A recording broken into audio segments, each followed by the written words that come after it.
In your opinion, how did McMaster's reputation impact the way your team played today? That's an interesting question.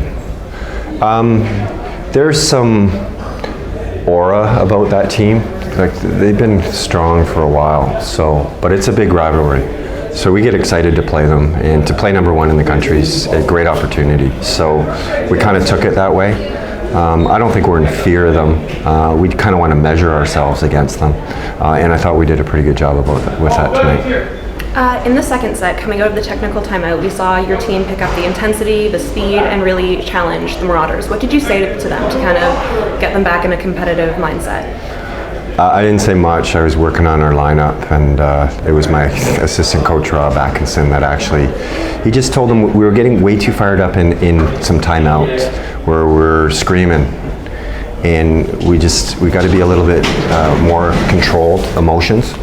We like the passion on the court, but in timeouts, we have to be controlled and kind of reset ourselves, and we're kind of losing focus a little bit. So I think he addressed that between the second and third sets, and we played. It was a good battle in the third set. It was a nice win for us. In your opinion, what was kind of the defining factor of the third set that really helped you guys overtake the Marauders? We started getting not so much blocks for kills, but touches on the blocks, digging it up, and then converting those and kind of getting them off their game a little bit, out of system, and frustrating them. And it was maybe one of our best sets of the year. Do you think it's fair to say that your team really rises to the level of their competition?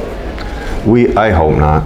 It's a bad cliche, because we don't want to do that, because we've got teams that we think we can beat, and I keep drumming into my kids' head not to approach anything like that. Every match should be the same intensity, same preparation, that we're respecting the team that we're playing, and it's hard to get that message across sometimes. So hopefully they approach each game, point, set, match as it is individually, and it'll help our success.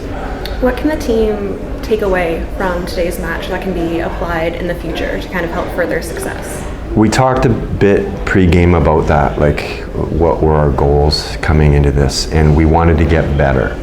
We wanted to show things on the court that show us as we go along this year that each match we're getting better, and I really honestly thought we did that today.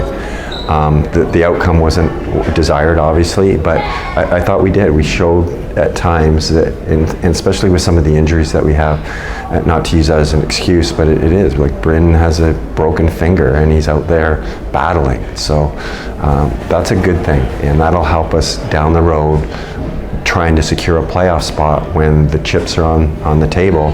Are we going to be able to perform? So I thought we did a pretty good job with that. How much did McMaster's reputation as the number one CIS team kind of impact what happened on the court today, if at all? I think for the most part it affected us in a positive way. It gave us an opportunity to really measure ourselves against the best team in the country. So going forward, we know we can hang with teams like this, but there are definitely still some stepping stones we need to take in order to get to that level. I know you guys are probably hoping for a win tonight, but because you were able to take a set off of McMaster, which I think only 2 or 3 teams have been able to do thus far, is there still a sense of pride among the teams? For sure, yep. That third set was huge for us. I would have liked the margin to be a little bit bigger. We kind of collapsed a little bit at the end there, but we're still able to close it off. It was a big block by Bryn at the end there.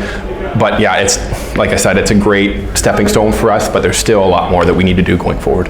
Was there anything different about the third set that really helped you guys push through? I think came down to our serving, and we were able to execute a lot better. So it opened up a lot of options for our outside hitters, and freed up a lot of space. And with such a big blocking team like McMaster, you need to create those gaps on the court in order to score. Well, as a hitter, but also a blocker yourself, what's the best way to combat such a strong blocking team like McMaster? Hit high. Hopefully the set's in the right spot. A lot of times you gotta, it's just adjusting your swing a lot. So instead of trying to sneak it by underneath their arms, you're trying to hit it high off the hands, which is, it's a lot bigger of a target when you've got 6'9" and 6'6" closing beside you. Kind of looking forward, given today's performance, what do you expect to see from the team in the upcoming games? I expect to see a increased level of intensity. I think this past weekend gave us an opportunity to see an opportunity to measure where we're at currently, but where we can also go going forward. So this is a good kind of tool to say, okay, look, we can compete at this level, but we need to still work on some things. Okay, that's all we need. Thank you so Awesome. much. Yep.